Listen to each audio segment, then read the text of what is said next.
Good day to everyone. Malungil swel bulmora klaat kada ngartial program kita ra DOTAUT. DOTAUT Tekoi Ureor, doing business in Palau. And we're blessed to have a very special guest, a visitor to Palau. He's not only a visitor, he can fit in as an island boy. And so we're very happy to have Rayne join us today. And so I will just say a little bit of Palauan and then we start. Omal masaw larbek laat al gugobang get tial program regita ra DOTAUT Tekoi Ureor, doing business in Palau. El alsil sa ngobang get at tokubet sul okya kaligit and klela Rayne and ka kakarel at tire kal mal korabu ikarayun sa man siba el guk mo ay sa rigid ulwa sa ngara kora soal share experience ringi tang mongo sugit.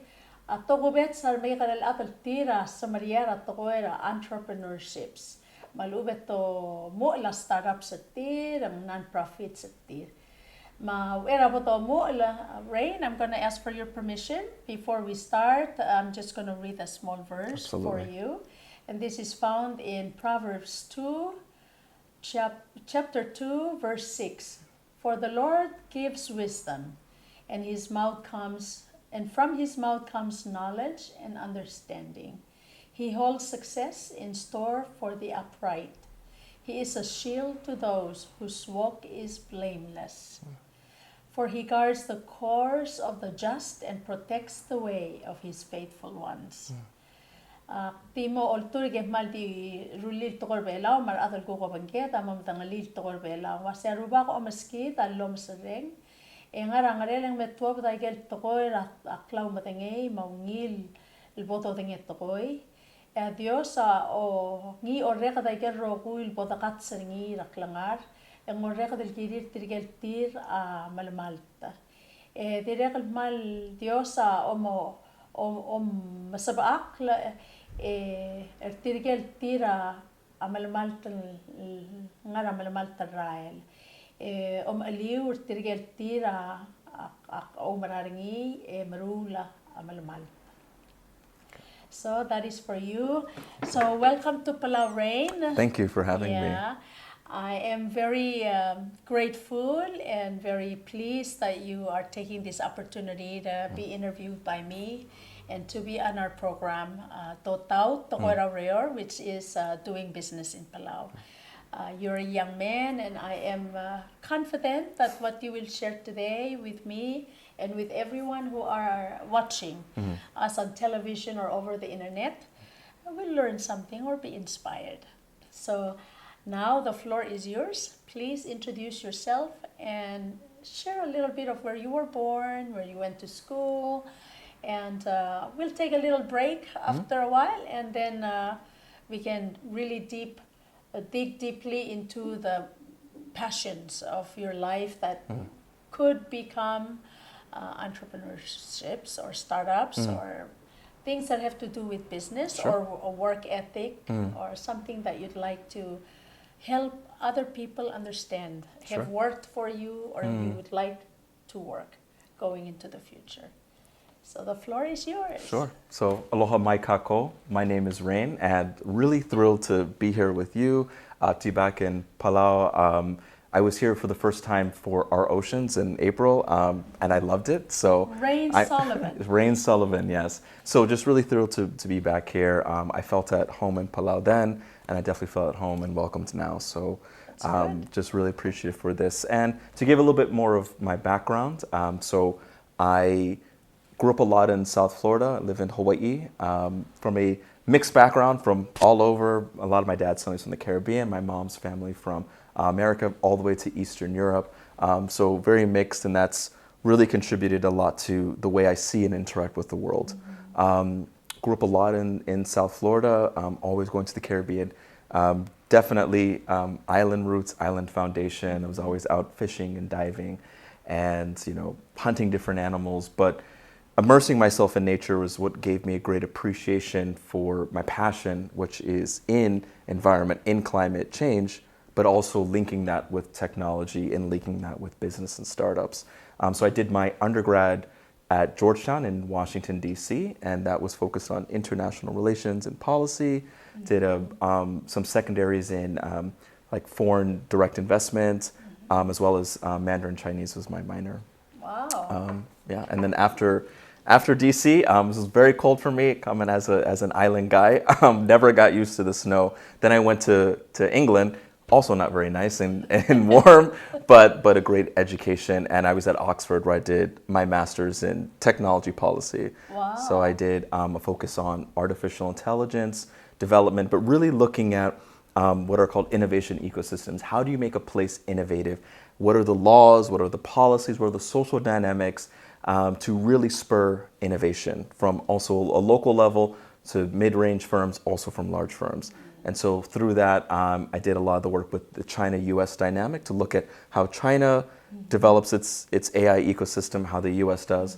But then I also wanted to take that opportunity to then go to Singapore and Malaysia, because not only are they leaders now in Asian emerging technology, they're also very diverse communities of diverse in terms of racial background, ethnic backgrounds, but religious backgrounds.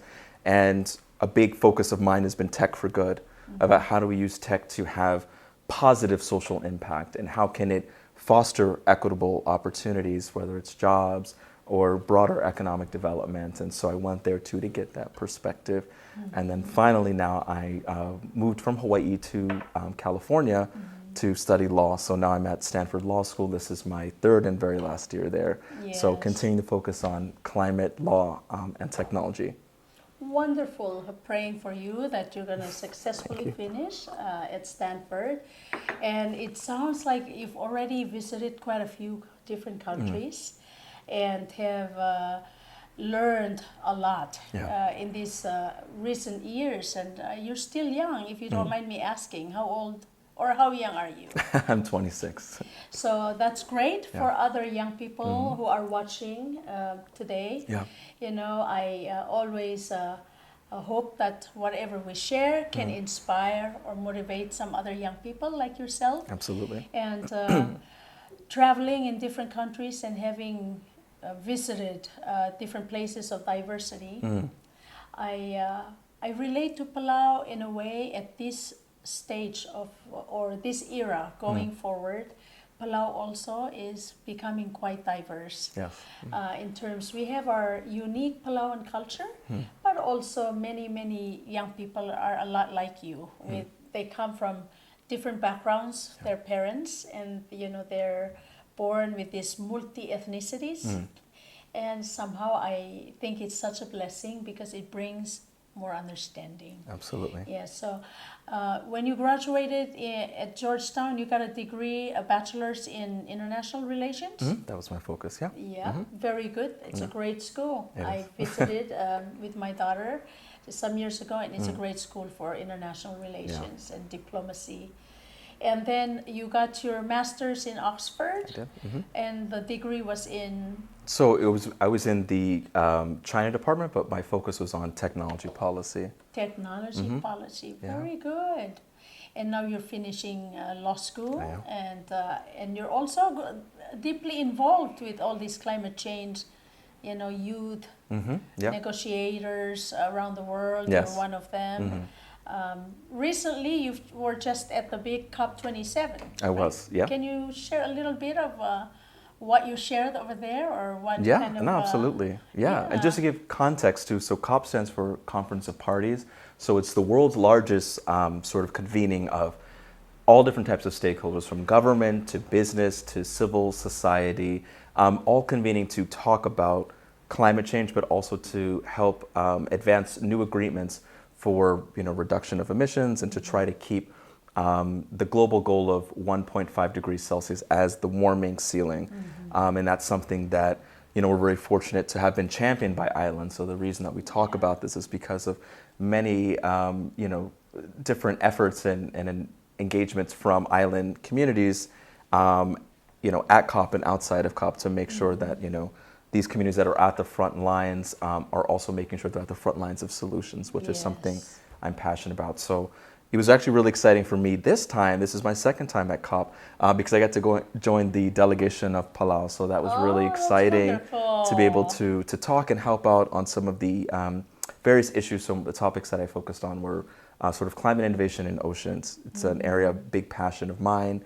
A lot of the work I do, particularly in youth engagement or entrepreneurship, is deeply focused on climate, deeply focused on oceans. So it was great to be able to be there and get that perspective, because last year I went to COP in Glasgow in Scotland, and that was in a different context because in the lead up to that, there's something called pre-COP, which is a pre-convening meeting, usually of ministers, that will sort of set the stage, talk about the different objects of discussion that will then be debated, negotiated at the main COP. During the main conference. So last year was at Italy, and as part of that, I was actually selected by the United Nations to be one of 2 representatives for the United States, to be a youth delegate for the United States. That's so a big deal. Youth Thank delegate you. for the United States of America. Yes, thank you. And of course, you know, Palau, we have a compact of free association Yes. with the United States of America, and we have always treasured that relationship and treaty. We use the US dollar, and yes, you're absolutely right, Rayne. Climate change is real. Even at my age, and a lot of elderly people in Palau are starting to realize it is real, and it is affecting especially us islands who are near the equator. And so we are at the center of this discussion. And I like also what you added, that you're part of the team that is sort of thinking about solutions. Yeah. So that's where entrepreneurship programs come Absolutely. about. So that's wonderful.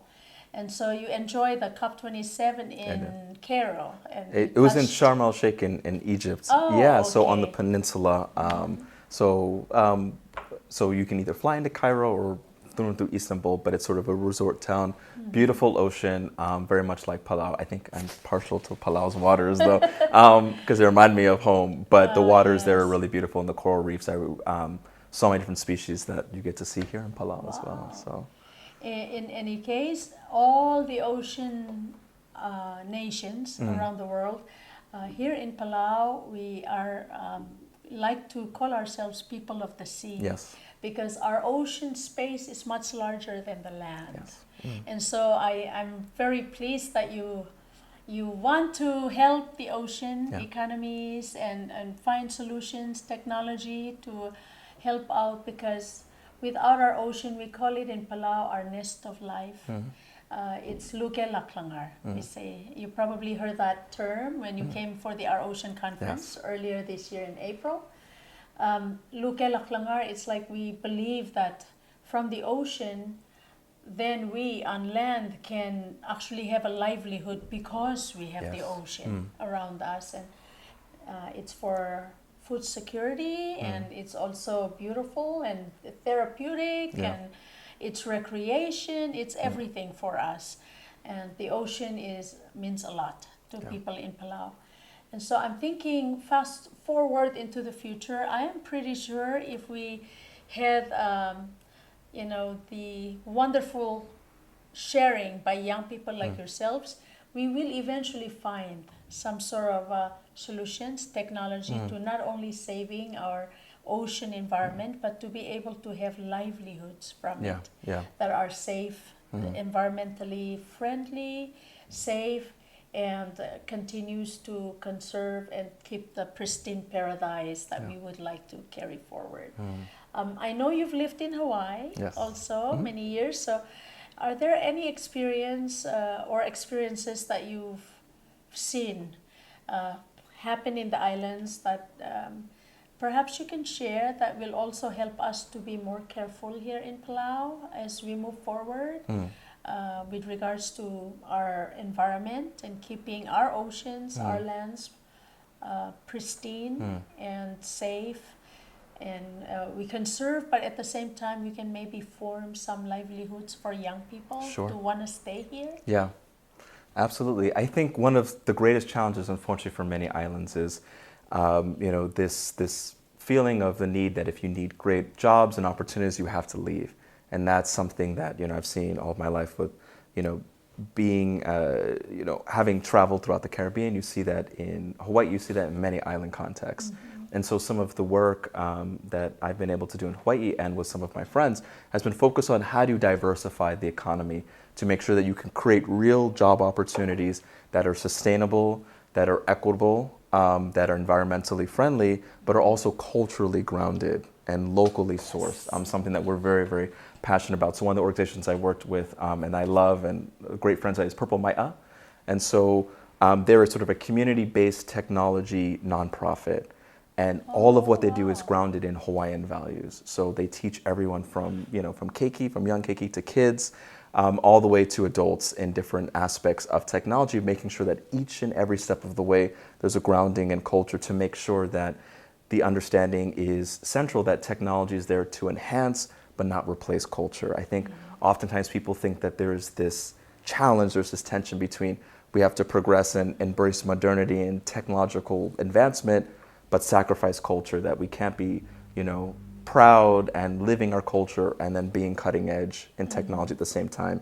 And it scares a lot of people. It scares a lot of people, and I think it's something it's a real fear, but it doesn't have to be. And there's so many different examples of that, and I think Hawaii has been a pretty strong testament of showing that. So thinking about some of the aspects, so Hawaii was the first state to be able to talk about embracing the climate crisis. So they did that in a Senate resolution. Hawaii is the most ambitious state in terms of getting renewable energy, getting emissions, banning single-use plastics, banning also sunscreens that are harmful to our coral reefs, talking about this importance of the ocean, as a large ocean state. The largest marine monument in the entire world, the protected area, is Papahanaumokuakea, which is the Northwest Hawaiian Islands. But this understanding that the ocean is that provider. In the Hawaiian origin chant, the Kumalipo, it even talks about life originating from the ocean, the darkness of the ocean, the pole. And so that connection from ridge to reef is something that's central in a lot of people's lives. I think we're all fortunate to live in beautiful islands, and so we need to have a more active role in stewardship for the environment, but making sure that we can connect that with our businesses as well. So there are great opportunities that there's not the sacrifice of developing business and sacrificing environment. So some of the projects that we've done that are locally focused, one that I was involved with was a community health application, because many islands, like Hawaii and like Palau, 90+% of all the food is imported. Correct. A lot of the food imported is, tastes great, but it's really bad for you. It's got a lot of preservatives. A lot of preservative. It's these calorie-dense food of high sugars, high fats, and so what happens is then we have really bad health effects on the population. Non-communicable diseases Exactly. is one of our number one problems in Palau. And it's something that's throughout not only the Pacific, but through island contexts. And so one of the projects that I was a part of over a summer was, how do you develop a community-sourced app to get people eating local traditional foods, traditional Hawaiian foods, to not only cultivate a good physical well-being, but then also how do you connect it with stories? How do you connect it with what's called olelo no iau of Hawaiian proverbs to understand then the cultural connection, but you can also heal the spiritual side. That's beautiful. Yeah. That's really beautiful. It sounds to me like an all-around endeavor, and I think it's great that you're sharing that, because Palau, of course, is still a very, very developing small island nation compared to Hawaii, being the 50th state. And we can learn from Hawaii's successes, we can learn from Hawaii's failures, and we can, in our small population of less than 20,000 people, around 18,000 people, we can learn to manage our resources, our ocean, our environment much better. And then you mentioned the word stewardship. Being of service. Yes. Being of service is the whole goal of this program.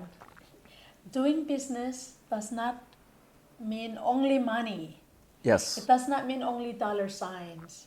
Right. It really means we want to promote locally made products and services that are environmentally friendly and that are good not only for the business but good for the community and are sustainable.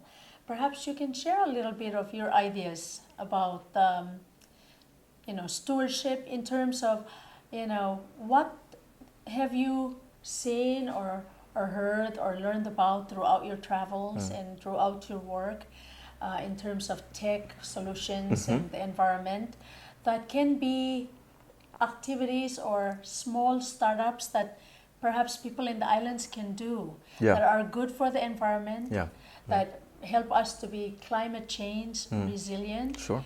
And yet at the same time, it can help them to be successful entrepreneurs or aquapreneurs or ecopreneurs Yeah. or agripreneurs.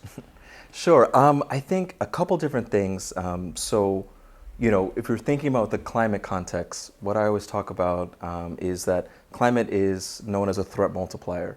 So it doesn't affect just our environment, but it affects, health, it affects society, it affects women and children disproportionately more than it affects men. And so I was just in Bermuda last week as a keynote speaker to a youth climate summit and working with high school students to develop different projects. And what I told them is that there's not one or wrong way to engage in the climate context, particularly through business, whether it's through sport, through art, through culture, through technology of like a lot what I do. There's all different ways to contribute, and the climate crisis needs all of us to be a part of that. To become stewards. It's to be stewards. And, I think particularly in the technology context, there's a fear of like, oh, well, I'm not really good at coding. I don't know Java or Python. Where do I start? It's intimidating. And, I want to tell the people watching, especially the young people watching, there's so many opportunities that are not only free, but are super accessible. One that we had used at Purple was called Glide. It's a no-code app. And you can literally, and that's what we built our community health-based app. How do you spell that? Glide. And it's free up to a certain point, and then you want to pay a subscription. But there are many different no-code apps like that literally just use Google Sheets. Yeah. And we were able to put all the information in there and develop a prototype within, I think it was 2 weeks or so, free. And then if you want to expand it, then you can pay a small fee.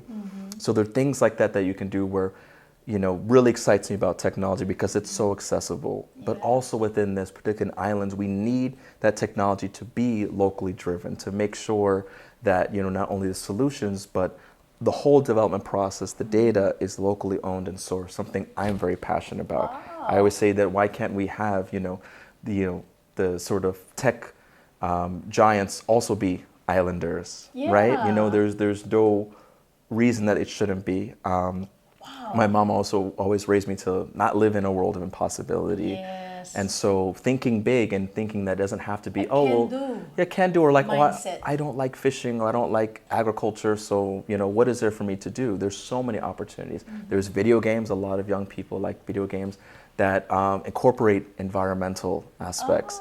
It's one of the tools that my friends at Pro might have used, Minecraft, to teach Hawaiian cultural values of land management to kids that maybe are not as interested in having auntie talk to them about the olden days. They're not as interested, but being able to plan development gives them that sense and gives them that interaction with technology. Say, hey, maybe I can take this and build a business or do a project for my community, because like you said, it doesn't always have to be about money. I was always raised to be in service of community, not in service of self. And making sure that, profit could also mean profit of, how the community health is benefiting and how our natural ecosystems are also benefiting. But really trying to encourage, you all, especially the young people, to think big. I worked at Google X, which is one of Google's sort of most exciting companies. It's known as the Moonshot Factory, because the idea is that we're trying to build the biggest, most exciting, but hardest technology for impact across the world.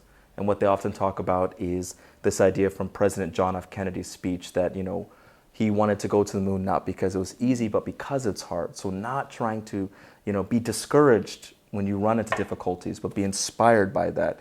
And I think what I've seen as an islander, and I tell, other young island folks that, we not only have to be the stewards, but no one is going to be a stronger advocate for our special communities than we will be. And because the older generation has taken such good care of the land and the oceans for so long, now it's our time to step up and to be those protectors and to be good future ancestors, and to know that there's so many different ways to do it, that there is not one right way, there's not one wrong way. That's beautiful that you share that.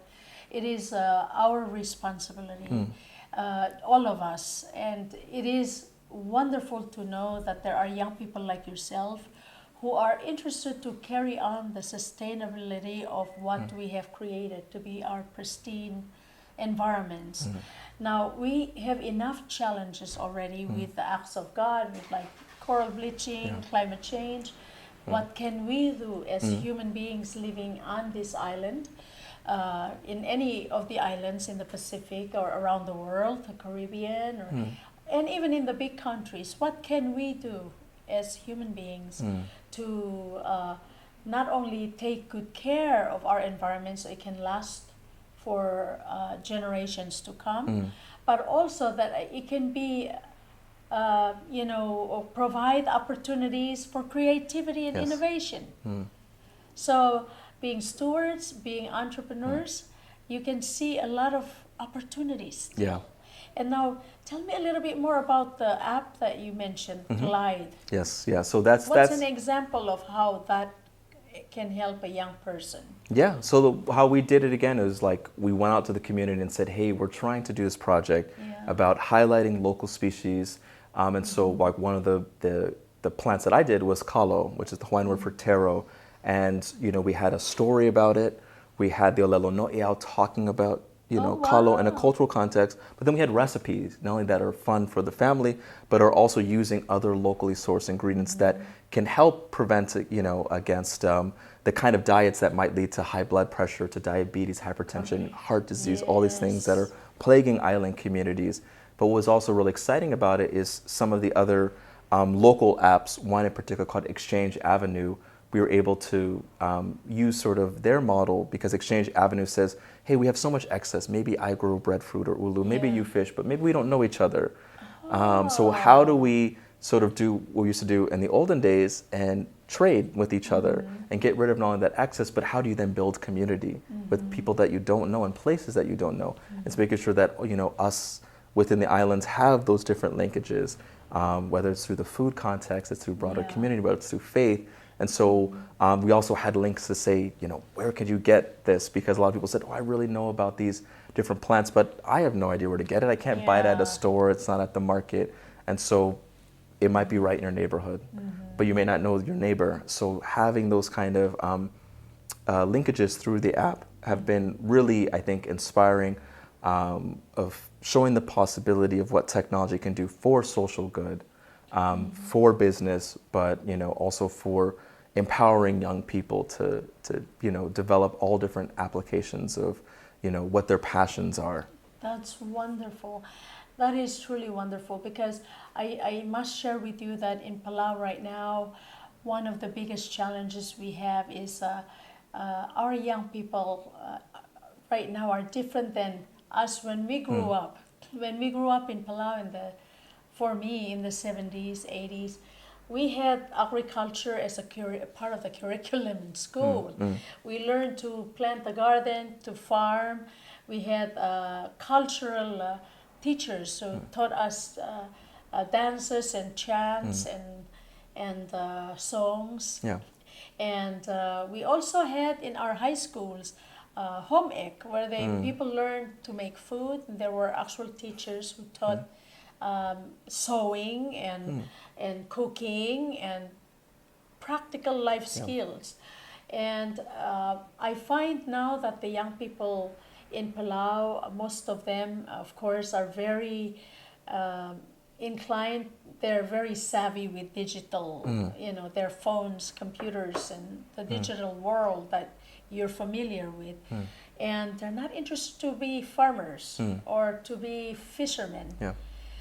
And I am struggling to find a way to how do we inspire them and motivate them to become entrepreneurs in those fields, to learn how to grow things with maybe hydroponics or some technology that they would find to be not a toiling under the sun type of farming. Yeah. Are there technologies that you may know of or have heard of that maybe young people might be more inclined to if I could use my computer or my phone to control my sales and my expenses, and then I could actually own a farm or an aquaculture, without the worry that they have is I can't be a farmer, it's so hot, climate change. Technological opportunities for increasing not only sort of crop yield, making sure the crops are healthier, that don't require the manual labor, But there's also the opportunity too to say that, hey, maybe my cousin or my sister really likes doing that, and I don't, but I'm really good with technology. So I can build the e-commerce platform then to then not only highlight, our family story and work, but then also bring those products to newer markets, particularly for export.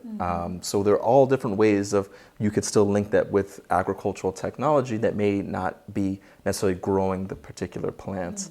That I think is definitely needed in so many communities, particularly again those local plants, whether they're indigenous plants or they're canoe plants that have so much cultural significance, and that play such a big part of not only the past but also of the future as well, and the health of the nation and the community. Very good, and it goes also to include coastal fisheries. Absolutely. And, since we islanders love to eat fish, you're in Hawaii, you are used to all the different kinds of poke and fresh fish, and so we love to be able to eat our seafood. Yes. But is there a way that we could do aquaculture? Like we could have small startups in the realm of where we don't deplete our ocean environment of the marine life that we have. Yeah. Aquaculture and some coastal fisheries that would be providing but not depleting. Yeah. Providing and being able to know what's enough and what's and not to be lacking of fish, but to make sure that we'll never be lacking of fish, because people are more careful and not just fishing everything of any size. Yeah. Being more careful. Yeah. This is the challenge, to bring this young generation and the elder generation who are fishermen and who are farmers, agriculture people. How do we combine them? And I really am convinced from what you've just shared, technology can be a useful tool that maybe can connect them, where they can help each other. Yeah. So if a young person doesn't want to farm, but they have a mom and aunt and uncle who are farmers, they can help build an e-commerce platform or something like that. And it becomes a small family business. Exactly. Wonderful. Very good. Well, we're coming to the close of our interview, and I find that it's been such a blessing to get to know you in these last few days that you've been visiting Palau for the second time.